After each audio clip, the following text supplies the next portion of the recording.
importante es conocer, por ejemplo, como en este caso, este tema derrame pleural. ¿Cuántos pacientes vamos a ver con esta patología?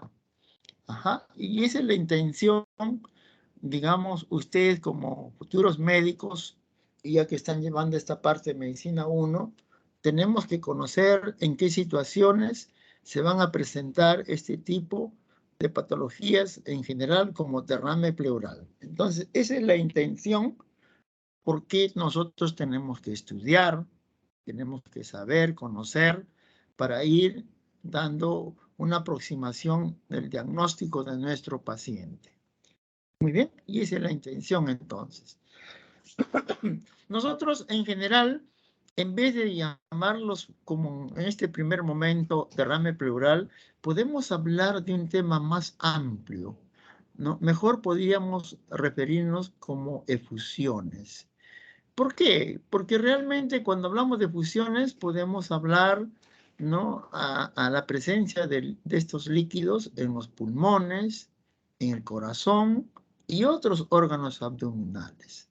Y todos ellos realmente, normalmente, vamos a tener un revestimiento mesotelial, parietal y visceral. En todos los que estamos viendo hay pulmón, corazón y órganos abdominales, ¿no? Un revestimiento mesotelial, entonces, en las paredes, parietal y visceral en el mismo órgano, ¿ok? Muy bien, pero también vamos a tener otra característica que entre estas dos paredes vamos a tener un pequeño rozamiento. Así es. Pero ese pequeño rozamiento, si hay un rozamiento, el otro punto es, dice que solamente están separados por una cantidad mínima de lubricante claro.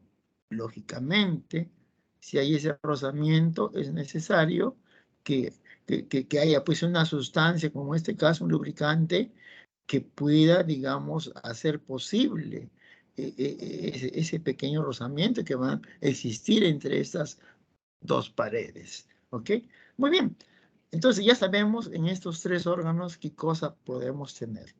También, por otro lado, tenemos que conocer que el flujo de líquido, el flujo de líquido de estos órganos se pueden controlar de dos maneras. Uno, presiones osmóticas y también las presiones hidrostáticas que van a tener el plasma, por ejemplo. Eso es muy importante. Y por otro lado, va a haber una permeabilidad de los vasos sanguíneos, de los linfáticos y el mesotelio. O sea, totalmente no es una cosa pues dura, sin esta permeabilidad que van a presentar, ¿no? Entonces de ahí ese flujo de líquido se va a controlar por estas dos, digamos, situaciones muy especiales. Y por último, podemos tener un desequilibrio. Pero cuando hay un desequilibrio, realmente, pues, podemos decir, cuando existe una acumulación, en todo caso, patológica de este líquido o de esta efusión. O sea, ya pues hay una presencia normal, ¿no? ¿Y qué es motivo justamente de la clase, ¿no? Derrame pleural. Muy bien. Muy bien. Entonces, si hablamos ya de ellos, podemos hablar entonces de líquidos pleurales, líquidos pericárdios y también líquidos peritoneales, ¿cierto? Los derrames de todos estos líquidos pueden formarse de dos maneras. Uno por ultrafiltración del plasma y el otro por escape de Kilo. O sea, dos maneras como pueden formarse esta presencia normal de líquido en estos órganos. Cuando hablamos de ultrafiltración del plasma, como se menciona ahí, podemos hablar de trasudado y exudado. Muy bien. El trasudado dice que son realmente factores mecánicos, influyen estos factores mecánicos en la formación y en la resorción, o sea, como decir, en la disminución de estos líquidos, ¿no? Un ejemplo, miren, hay una disminución de albúmina, nos pueden dar estos trasudados, o un aumento de la presión venosa también, ¿ok? Y el exudado, mire qué diferente es una lesión en el recubrimiento del mesotelio, como por ejemplo en una tuberculosis, en una infección bacteriana, en un lupus eritematoso sistémico o en una neoplasia. ¿Ok? Entonces, eso es por ultrafiltración del plasma. Y en el otro, digamos, tipo, el escape de Kilo, realmente vamos a tener la presencia de derrames quilosos que pueden abarcar realmente desde el conducto torácico. Ya ustedes conocen por anatomía el conducto torácico. ¿Ok? Miren, entonces, hablando ya de lleno de líquido pleural, podemos hablar algo de la etiología. Normalmente, este líquido pleural es una capa fina de líquido, contiene agua, electrolitos, pocas células mesoteliales, proteínas, etcétera, etcétera, etcétera, ¿no? Contiene entonces diversas sustancias normalmente. Pero nosotros podemos hablar de acumulación de este líquido pleural. Realmente eso va a suceder cuando la formación supera a la absorción. Lógicamente hay mucha formación y poco se absorbe. Es como algo que se está depositando en demasía, ¿no? Entonces, normalmente, digamos, se va a acumular entonces este líquido cuando la formación supera la absorción. Y miren ustedes, si estamos hablando de líquido pleural, normalmente este líquido pleural va a penetrar, ojo, va a penetrar ¿por dónde? Capilares de la pleura parietal, de la pleura parietal, de las paredes. También puede penetrar este líquido del espacio intersticial del pulmón, ajá, pero muy poca cantidad, ¿no es cierto? Pero también de la cavidad peritoneal. Miren, ve qué interesante. Entonces, nosotros podemos tener, de ahí que cuando hay una citis, por ejemplo, podemos tener, ¿no es cierto?, en esta cavidad, ¿no es cierto?, presencia de líquido. ¿Por qué? Porque puede pasar, digamos, del abdomen acá, ¿cierto? Normalmente. Entonces, el líquido, ¿cómo penetra? Y este líquido normalmente también es eliminado, ¿por dónde? Por los linfáticos de la pleura parietal. Linfáticos. Penetra por los capilares. ¿Ok? Examen. Entonces, nosotros, ¿por qué estamos hablando de esta forma, ¿no? De líquido pleural, lo que acabamos de mencionar, especialmente como dijimos al inicio, para dar un enfoque diagnóstico, para llegar qué cosa realmente podrá tener mi paciente, ¿no? Para eso es ese estudio. Muy bien. Primero, entonces, debemos determinar la causa, o sea, conocer si será un trasudado o exudado. Así es. Entonces, puedo decir que el derrame pleural trasudativo, o sea, trasudado realmente, se debe porque están alterados factores sistémicos. Así es, factores sistémicos. Y yo puedo relacionar los derrames pleurales exudativo porque están alterados los factores locales. Ahí está la gran diferencia. Miren, ahí podemos notar la gran diferencia, cómo es el exudado y el trasudado. ¿Ok? Bien. Y miren acá, para hablar los mecanismos patológicos, cómo se pueden formar esta presencia de líquidos anormales. En primer lugar, podemos tener un mecanismo lógicamente patológico cuando hay un aumento de la presión hidrostática. Y eso lo podemos notar cuando tenemos un paciente con insuficiencia cardíaca congestiva Por un lado, pacientes con obstrucción de la vena cava superior, ¿cierto? Hay muchas patologías con ello. Dos, cuando hay un aumento de la presión linfática pulmonar, en el caso de diseminación linfática carcinomatosa, ya la cosa es bastante complicada, o cuando hay una compresión del canal torácico.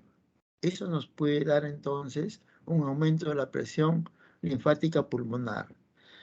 Y estas obstrucciones pueden ser serosas, cuando es una obstrucción leve, o quilosas, cuando hay una oclusión completa.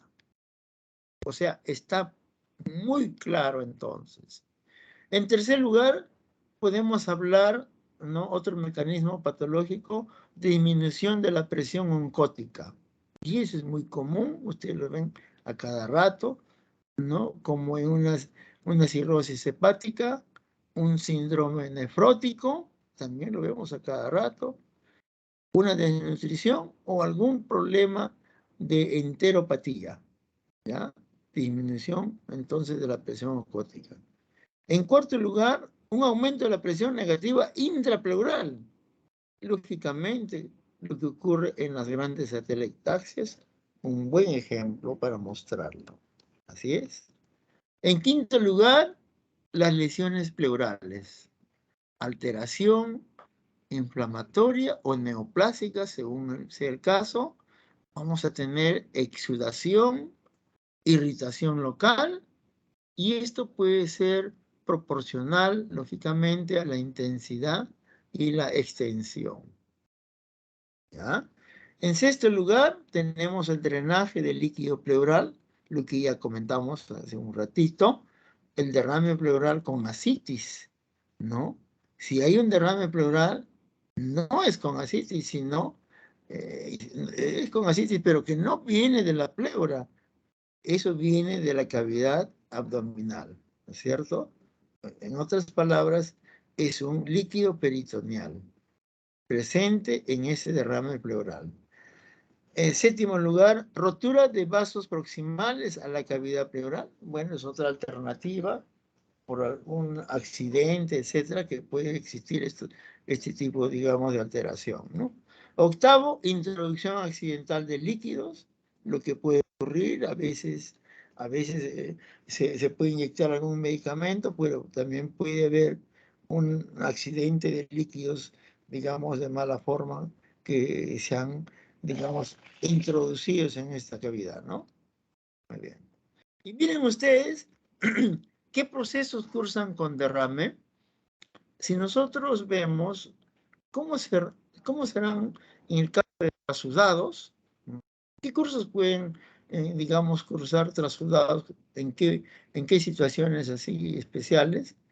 Por ejemplo, cuando hay hipoalbuminemia,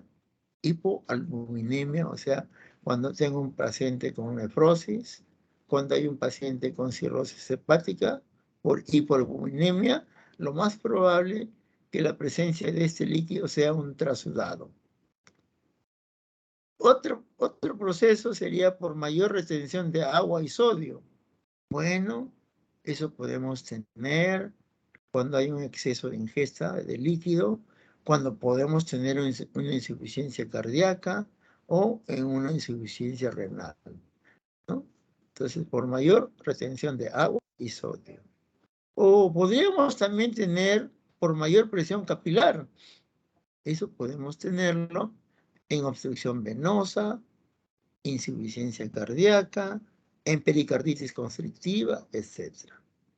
O también por una obstrucción linfática, hidrotórax, linfaedema, son otras de las posibilidades. O sea, todas estas situaciones, está muy claro, nos pueden dar situaciones de nuestros pacientes, nos pueden dar un trasudado. Entonces ya nosotros vamos encaminando, si se trata de alguna de estas situaciones, lo más probable que tenga mi paciente es un trasudado. Prefiere exudados, miren ustedes, pueden ser por infecciones, infecciones bacterianas, micóticas, virales, parasitarias, etcétera, ¿no? O sea, ya como estamos comentando, es una situación ya local. El anterior que estamos viendo era pues un sistema o una situación muy sistémica, ¿no? O también los exudados, como estamos viendo acá, en casos de traumatismos, diversos traumatismos pueden cursar con hemorragias y eso nos pueden dar un exudado, o pueden ser exudados por neoplasias ya diversas, mesotelioma, carcinoma, linfoma, etcétera. O también puedo pensar en diversas patologías de enfermedades del colágeno, por ejemplo, lupus eritematoso, artritis reumatoide, periarteritis nodosa, etcétera, etcétera.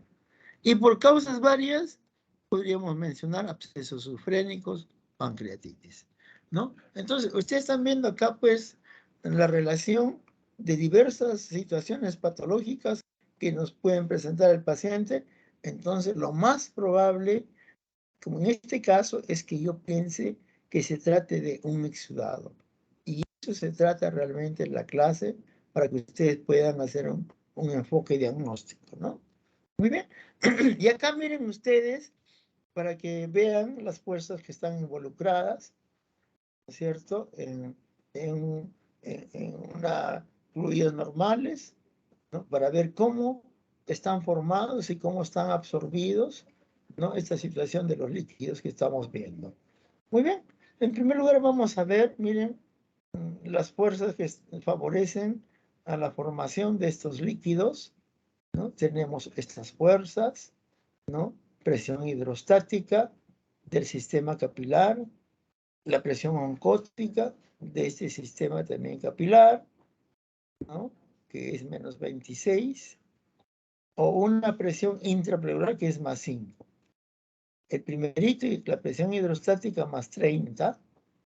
Si nosotros hacemos esta operación, al final vamos a tener que nos vamos a quedar con las fuerzas de fluido en la formación de esta cavidad pleural, que dice que es más 9 milímetros de mercurio. Más 9. Formación. Formación. Y si nosotros vemos las fuerzas que favorecen a la absorción, miren la presión hidrostática, menos 11 milímetros de mercurio, eso en el sistema pulmonar capilar. La presión oncótica, también en el sistema capilar, más 26 milímetros de mercurio. La presión intrapleural, menos 5. Y, digamos, voy a tener un resultado. ¿Cuánto será, no es cierto, la fuerza que favorecen a la absorción en esta cavidad? Más 10 milímetros de mercurio. Si nosotros vemos la operación, formación más 9 y absorción más 10, eso es como dijimos a un comienzo. Tiene que ser mucho menor la formación que la absorción. Y lo estamos comprobando acá.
Doctor, no se le escucha, disculpe.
Aquí está. ¿Y por qué? Pregúntale. ¿Se escucha? ¿Ahora escucha? Sí, doctor, ahora sí. ¿Y qué ha pasado? Pero esta última parte nomás no se ha escuchado, ¿no? ¿O Sí, todo? doctor. Ah, ya. La última parte. Ya, ok. Entonces, ustedes están viendo en esta diapositiva, ven ustedes al centro la cavidad pleural, ¿no? La pleura parietal en amarillito, la pleura visceral en rojo, ¿no? Distintas presiones que estamos viendo, lo que corresponde en la pleura parietal, el capilar sistémico, y lo que corresponde en la pleura visceral, el capilar pulmonar, ¿no es cierto? Y las distintas presiones que son similares, ¿no es cierto? La presión hidrostática, la presión oncótica, la presión hidrostática negativa y la presión oncótica nuevamente, ¿no? Entonces, los resultados de las presiones, digamos, de filtración, como ustedes están viendo, tenemos uno más 9 y el otro es más 10, ¿cierto?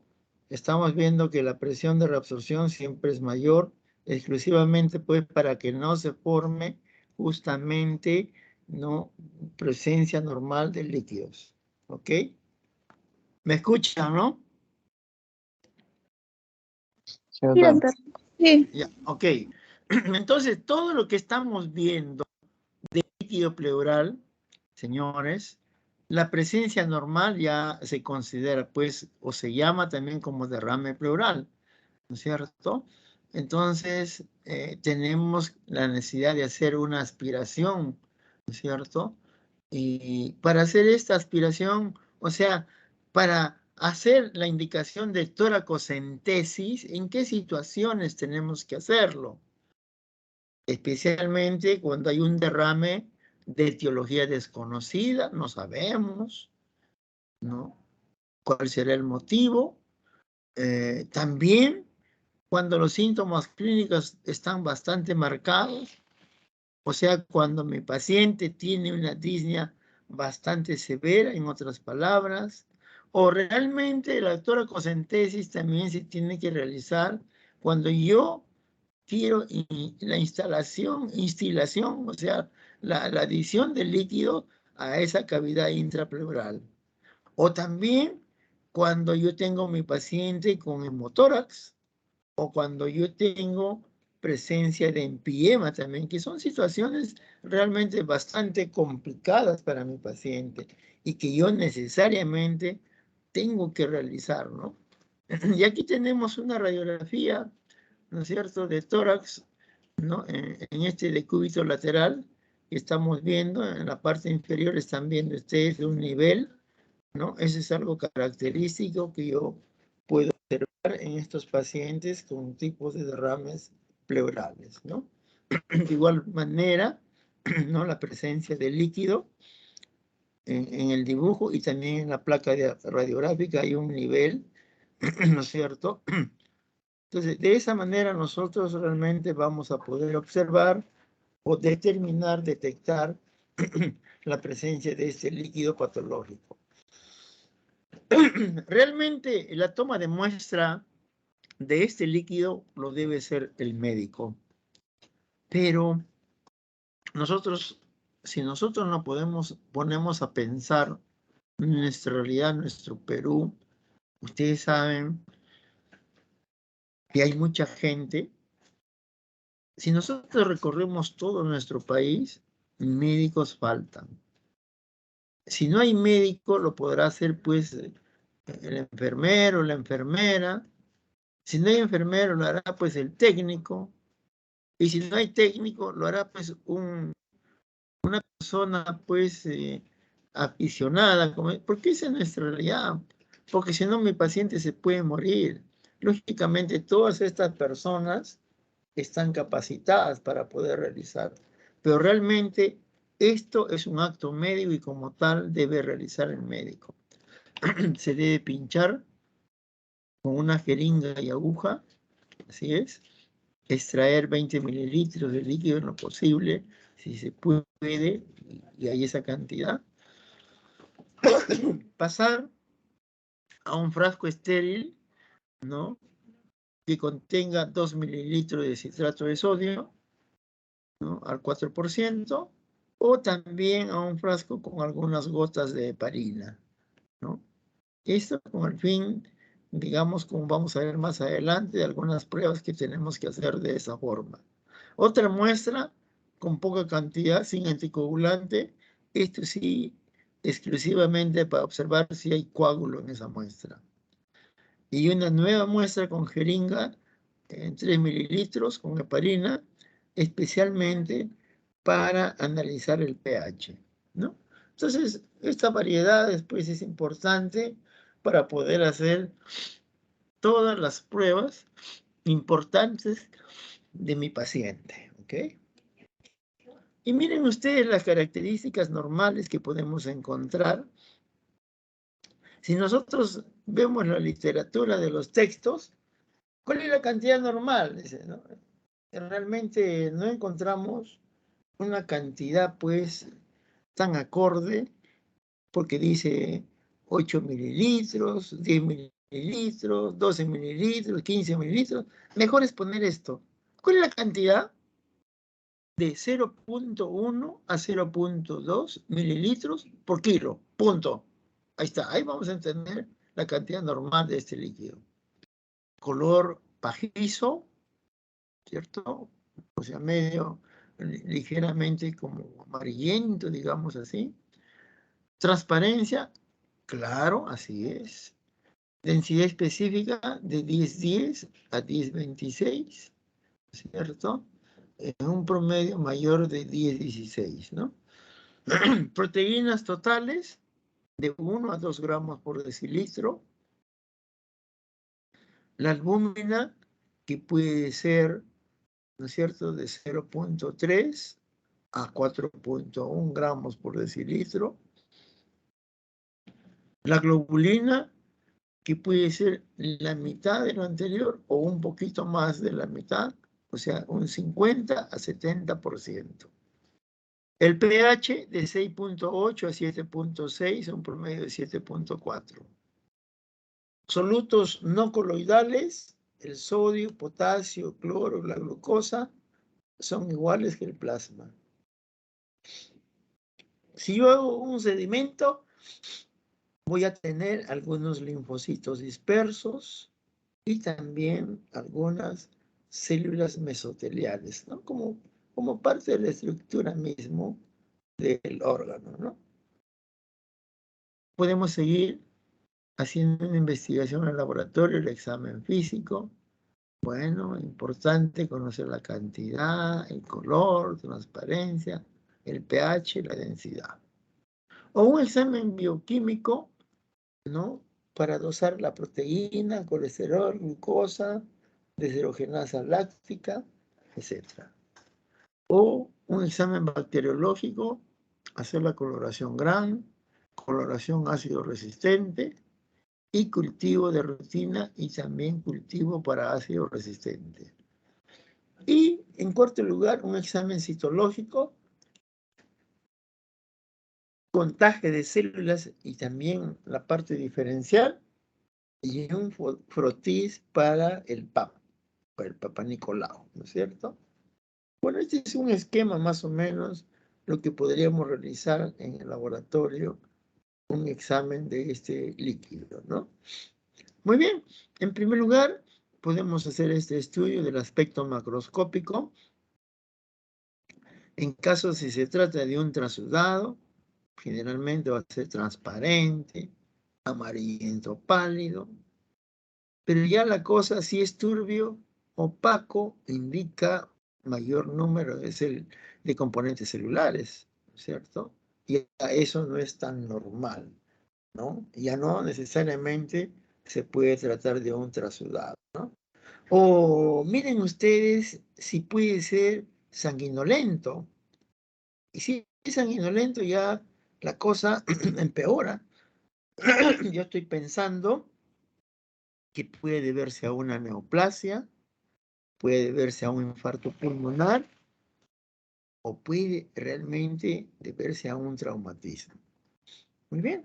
Pero miren ustedes, esta es otra cosa muy importante que tenemos que que observarlo. Si es sanguinolento, puede, digamos, deberse a una toracocentesis traumática. Si es algo traumático, la muestra se va a coagular. Ajá. Y miren, si es sanguinolento y no es traumático, o sea, es propio una muestra del paciente, eso se va a desfibrilar y no se va a coagular. O sea, realmente yo tengo que conocer en qué situaciones me encuentro, ¿no? Y, lógicamente, elegir la prueba correcta, ¿no? Todo lo que nos puede pasar, lógicamente, a veces podemos cometer una toracocentesis traumática. Si el aspecto es quiloso, lechoso, ¿no es cierto? Para poder realizar todas las pruebas, nosotros podemos agregarle hidróxido de sodio y también podríamos agregarle éter, ¿no? De esa manera voy a poder ver ese quiloso, lechoso, realmente a qué comprende, ¿no? Porque eso puede deberse a traumatismos, accidentes de tránsito, a obstrucción, en el caso del linfoma, de alguna neoplasia maligna, de repente metastásico, etcétera, etcétera. Pseudoquiloso, generalmente, ¿no? Pacientes con procesos inflamatorios crónicos o puede deberse a alguna artritis reumatoide.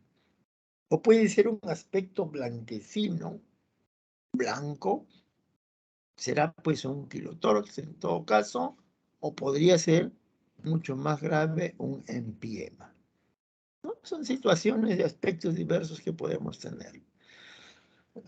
Un aspecto de color negro que nos está indicando realmente una infección por Aspergillus niger, por ejemplo, una posibilidad.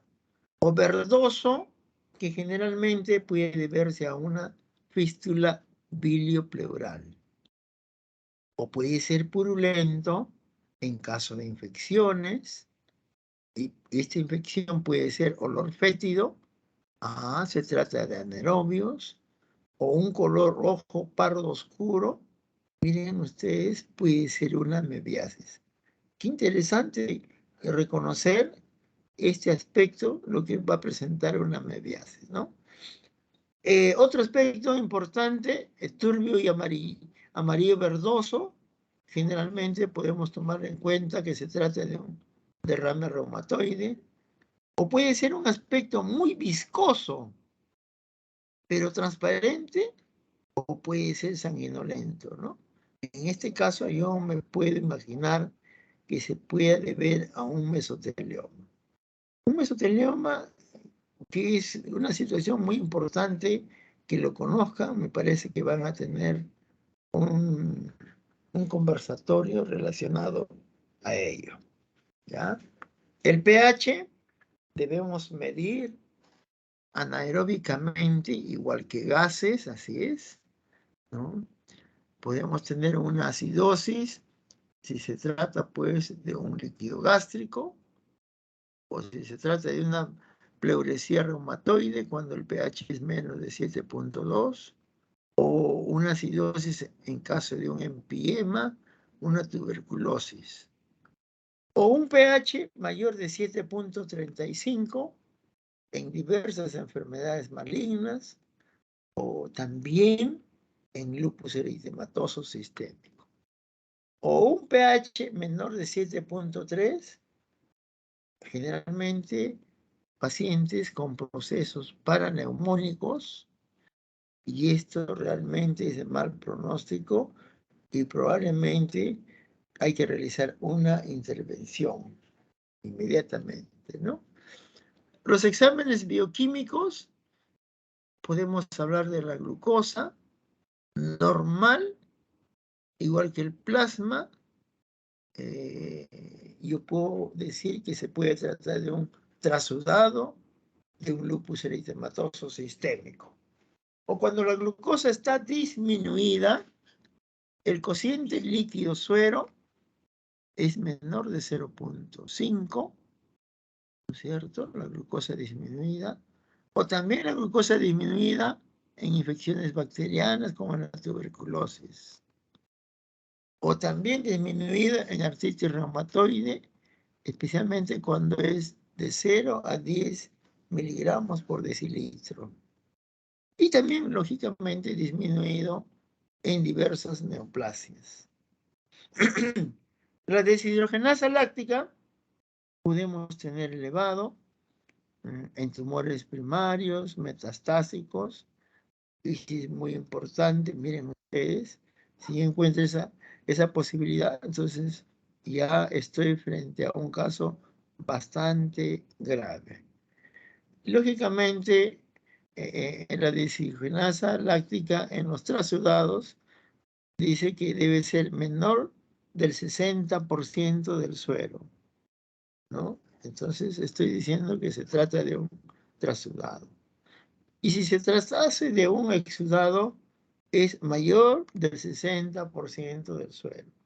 De ahí la importancia que tenemos que hacer un estudio del suero del paciente y una comparación con la muestra de este derrame pleural para ver si se trata de un exudado o un trasudado, o realmente estamos frente a una cosa bastante mala. Las proteínas, igual manera, el trasudado, cuando es menor del 50% del suero, y cuando es un exudado, mayor del 50% del suero. Formación del coágulo. El coágulo realmente refleja contenido fibrinógeno. Eso, lógicamente, da a entender que en el caso de proteínas podemos tener un elevado peso molecular y eso nos va a dar realmente también un daño aumentado a este nivel del mesotelio, ¿no? La milasa en el exudado es útil, ¿no? Supera, digamos, al sérico, y ya vemos pues que es un exudado. Podemos encontrar en una enfermedad pancreática, en la rotura esofágica o también en alguna neoplasia. Así es. En cuanto a los lípidos, el diagnóstico, lógicamente, de quilotórax, los triglicéridos mayores de 110 miligramos por ciento, ¿no? En las venas inferiores, un 50 miligramos por ciento, que esto nos da quilotórax, o una, digamos, presencia de kilomicrones, como el caso de un dosaje de 50 a 110 miligramos por ciento, que nos va a indicar realmente kilotórax. El colesterol, que de día da mucha importancia, como vamos a ver más adelante, en el exudado mayor de 60 miligramos por ciento, y esta relación del colesterol de la pleura sobre el colesterol sérico mayor de 0.3 nos está indicando que es un exudado. La lisozima, que es una especie de muramidasa, ¿no? Está sintetizada por neutrófilos y células del sistema mononuclear fagocítico, ¿cierto? Nos puede ayudar en el caso de pleuritis tuberculosa, que vamos a encontrar elevada, o esta relación de lisozima pleura sobre el lisozima sérica igual o mayor de 1.2. Nos pueden ayudar en el diagnóstico de pleuritis tuberculosa. También se puede encontrar no solamente en tuberculosis, en empiemas y en artritis reumatoide.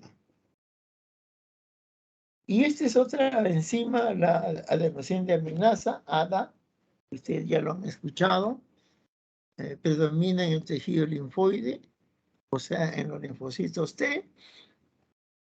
Se utilizó hace mucho tiempo, especialmente para diagnosticar tuberculosis, mayor de 45 unidades por litro, nos da una sensibilidad de 100% y una especificidad del 97%. Pero no solamente nos puede servir en tuberculosis, también en empiema, linfoma, leucemia, mesotelioma, derrames malignos, en HIV, en hepatitis, etcétera, etcétera, etcétera, ¿no? a ver este esquemita, miren, ve, como decíamos, en hadas, el hada nos puede servir, ¿no? Mayores de 45. Miren ustedes, acá llega hasta 60, una tuberculosis por hada. Podemos tener en neumonía valores más pequeños, ¿no? En neoplasias también algo aumentado. Y en los trasladados diversos, que es mucho menor. ¿Ok? Entonces, pero lógicamente acá nuestra diapositiva nos va a ayudar para poder, digamos, tener en cuenta como diagnóstico, ¿no? Por esas cantidades con la tuberculosis. No necesariamente nos da un diagnóstico definitivo en la presencia de esta enzima aumentada y decir que tiene tuberculosis. No. ¿Nos puede ayudar en el diagnóstico? Sí. Ustedes saben que, digamos, la mejor opción para diagnosticar una tuberculosis es realizando el aislamiento de este germen etiológico, ¿no? Y seguimos los exámenes bioquímicos, la creatinina, especialmente para poder evaluar el urinotórax, ¿no? Como vamos a tener aumento de creatinina en el líquido pleural. O podemos tener, miren ustedes, en la relación de esta creatinina en líquido pleural sobre creatinina de suero, que puede ser igual o mayor que 1. Otra prueba, el ácido hialurónico, ¿no? Como el caso de mesotelioma, que es muy sugestivo, que se puede encontrar mayor de 100 miligramos por litro en los derrames pleurales, ¿no? Este líquido pleural es viscoso, la determinación es compleja y poco sensible, ¿no? O sea, no es tan recomendable su uso entonces. Estudios inmunológicos, factor reumatoideo mayor de 320 diluciones, ¿no? Son sugestivos de artritis reumatoide. Títulos inferiores nos pueden indicar derrames paraneumónicos o malignos. ¿Ah? Podemos evaluar también el ANA mayor de 160 diluciones. Nos pueden ya valorar para hacer el diagnóstico del lupus eritematoso. Pero realmente de todo lo que estamos hablando, las células LE, complemento, complejos inmunes, ¿no? Diversas pruebas de autoanticuerpos, no vamos a tener que ser recomendables, ¿no? Por lo que estamos viendo, ¿no? Nos pueden dar falsos positivos, en otras palabras. Marcadores tumorales, podemos tener resultados contradictorios. Por ejemplo, está limitada su utilidad. Así es, todos estos marcadores tumorales. Ustedes saben, los marcadores tumorales sirven solamente para, digamos, ver la evolución de los pacientes, ¿no? Nada más para eso, ¿no? Pero no para poder diagnosticar ni descartar un tumor, no es tanto ese provecho, ¿no? Como acá el antígeno carcino embrionario mayor de 12 miligramos por mililitro, que nos va a servir para el diagnóstico de un adenocarcinoma a nivel de pulmón, de mama o algún órgano gastrointestinal, ¿no? Otros, como oroso-mucoide, antígeno hístico polipeptídico, fosfoexomerasa, alfa-fetoproteína, enolasa neuroespecífica, factor de crecimiento derivado de las plaquetas, mucina, anticuerpos monoclonales, etcétera, nos podrían ayudar en todo caso esta prueba, ¿no? O sea, son situaciones bastante raras realmente, ¿no? Y aquí para poder, digamos, diferenciar, ¿no? El exudado y el trasudado.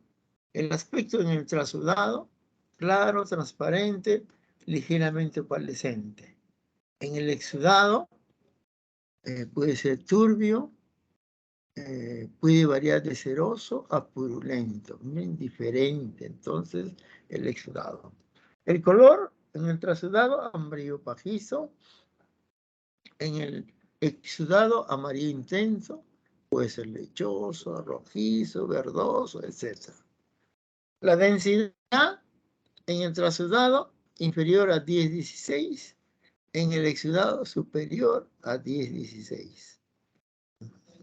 El pH en el trasudado 7.4, 7.5, en el exudado es mucho menor, de 7.3 a 7.4.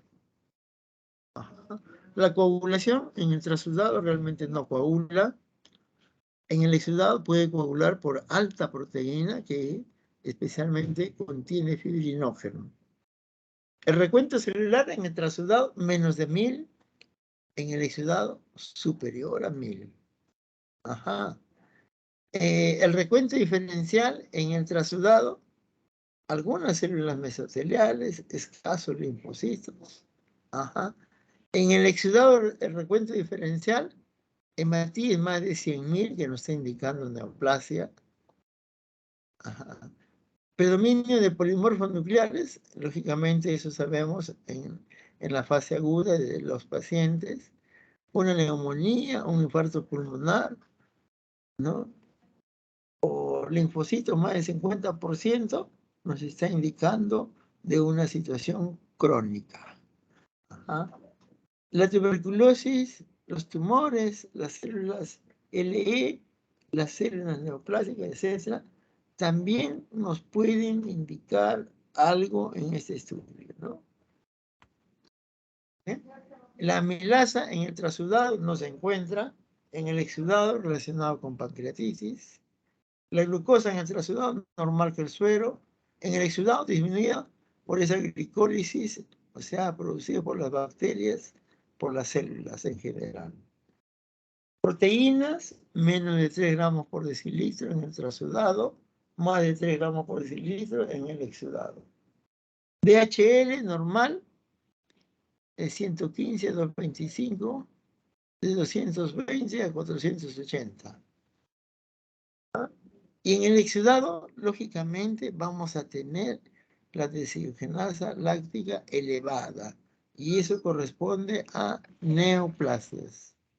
La relación de deshidrogenasa líquido pleural sobre deshidrogenasa suero, si se trata de un exudado, esta relación debe ser inferior a 0.6. Si es superior a 0.6, estamos frente a un exudado. La relación entre proteína líquido sobre proteína del suero, si es inferior a 0.5, se trata de un trasudado.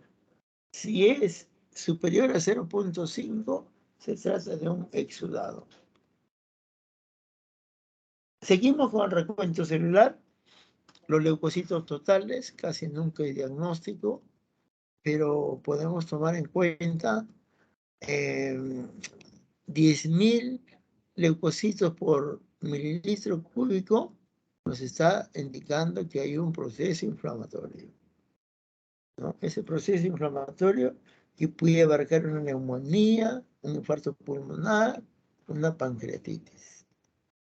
O estos linfocitos totales, mayor de 50.000 por milímetro cúbico, nos está indicando que se podría tratar de derrames paraneumónicos. O sea, se trataría de un empiema. Por los valores de leucocitos menor de 5.000 por milímetro cúbico, nos está indicando alguna neoplasia o una tuberculosis, ¿no? Los menores de 1.000, ¿no es cierto?, por milímetro, nos relacionan más a un trasudado.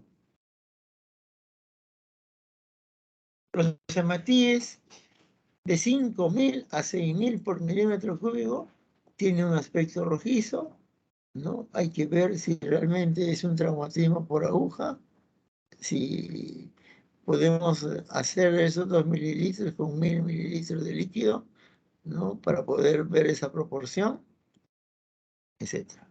Más de 100.000 por milímetro cúbico, lógicamente se trata de un líquido hemorrágico. Y eso puede estar relacionando a una neoplasia, a un infarto pulmonar, a un traumatismo o a una insuficiencia cardíaca congestiva, ¿no? El recuento diferencial en el trasudado vamos a encontrar algunos linfocitos y células mesoteliales. En el exudado ya es diferente los linfocitos, los polimorfos nucleares, los neutrófilos. En los mononucleares podemos encontrar exudados crónicos, se van a deber a linfoma, a tuberculosis, artritis reumatoide, carcinomas, ¿no? Y cuando hay predominio de polimorfos nucleares, un derrame inflamatorio incipiente, una neumonía, un infarto pulmonar, una pancreatitis y algunos abscesos. Y las células LE realmente para el diagnóstico de lupus no es tan eficiente, ¿no? Hay que buscar otros mecanismos para ese diagnóstico. Los estudios microbiológicos, la distinción de gran, cultivo, aerobios y anaerobios, otros cultivos, sospecha clínica, micobacteria, ¿no es cierto? Hongos, podemos ver, ¿no?, una sospecha clínica de estos gérmenes. Podemos hacer una prueba que se llama contrainmunoelectroforesis, especialmente para poder determinar algún antígeno bacteriano, como el que se puede hacer los estudios del Streptococcus pneumoniae, el Staphylococcus aureus o Haemophilus, ¿no? Entonces, todo ello nos puede ayudar para hacer, mediante la contrainmunoelectroforesis, mediante antígenos bacterianos. La cromatografía gas líquido, esta es una prueba realmente bastante cara y compleja. O sea, yo puedo encontrar esa relación de ácido butírico, ácido isobutírico, propiónico, isovalérico. Entonces se está tratando de un germen anaerobio. O puedo tomar el ácido láctico, al ácido acético, ¿no? Entonces me refiero a un grupo de aerobios. Muy bien. Miren ustedes los estudios citológicos. Generalmente en una primera punción puedo tener positivo 60%. Miren ustedes, en una tercera punción puedo llegar hasta el 80% de positividad, ¿no? Con esto podemos decir que son más sensibles que la biopsia con aguja. Podemos tomar en cuenta un tipo de derrame reumatoide, ¿no? Hay macrófagos multinucleados que pueden ser gigantes y redondos, macrófagos alargados que son más finos, material de fondo necrótico, glucosa baja. Como dice, todas estas cosas son patognomónicos de derrame pleural reumatoide, ¿no? Y tenemos que diferenciar, miren ustedes, de otras situaciones, ¿no?, como mesotelioma maligno, tumor metastásico reactivo, células mesoteliales reactivas, o un tipo, digamos, ya de examen, digamos, de biología molecular, como es el análisis de aneuploidía del DNA. Son situaciones que podríamos utilizar si es que nosotros no vamos encontrando un probable diagnóstico.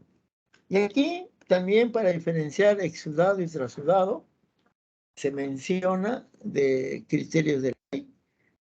Ese criterio de ley se dio en el año 1972, ¿no? Acá tenemos 3 alternativas. Y este criterio de ley dice que uno cualquiera nos va a indicar exudado, ¿no? Cualquiera de esos. Uno nos da exudado, ¿no? A ver, por ejemplo, la relación de proteína de la pleura sobre proteína del plasma mayor de 0.5. Si tenemos eso, ya nos están dando pues una alternativa mucho buena. la relación de la deshidrogenasa láctica pleura sobre la deshidrogenasa sérica mayor de 0.5, es otra posibilidad que yo pueda pensar también en exudado. O la deshidrogenasa láctica de la pleura mayor de las 2/3 partes de la deshidrogenasa sérica, ¿no? Entonces son otras, digamos, alternativas que nos está indicando que se puede tratar de un exudado. Todas estas pruebas de criterio Light nos da una sensibilidad del 100%, pero miren ustedes, una especificidad solamente del 70%. Así es. Últimamente salieron estos criterios de Ham, ¿no? Que valoraba, digamos, estadísticas, como por ejemplo el colesterol mayor de 60 miligramos por ciento, que lógicamente nos va a dar, digamos, la alternativa de ser un exudado, ¿no? Este criterio de Han es importante, pero esta evaluación nos va a dar una sensibilidad del 100% con una especificidad del 95%. O podemos utilizar, miren esta relación de colesterol pleural sobre colesterol sérica en mayor de 0.3, una sensibilidad del 97 y una especificidad del 100%. Ajá. O sea, yo lo que quiero que ustedes vean, comparen, miren, comparado los criterios de Light y los criterios de Han. Evalúen cuál es mejor para la pregunta del examen, ¿no? Otras pruebas, podemos hablar de pruebas o test inmunohistoquímicos con anticuerpos monoclonales, ¿no? Es una alternativa más y se pueden realizar otras pruebas.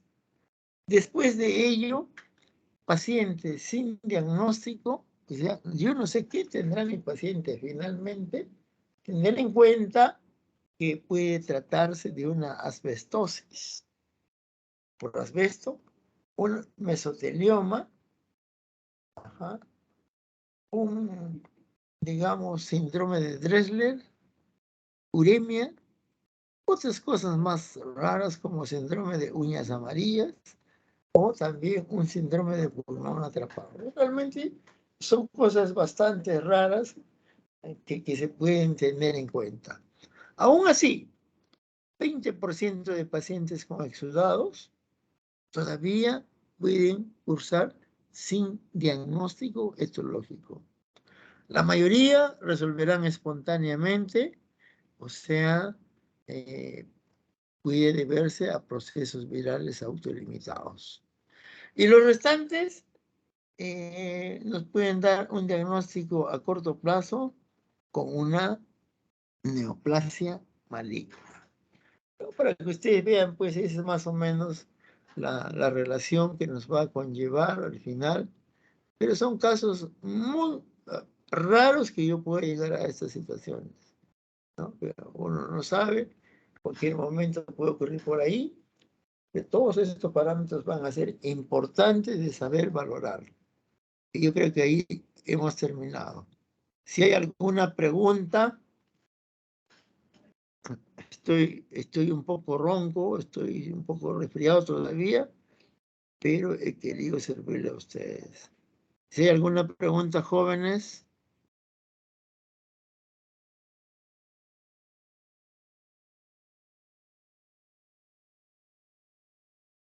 ¿Me escuchan, jóvenes, o no? Sí, doctor. Sí, Por mi doctor. parte, todo claro. Claro, claro como el agua, claro como que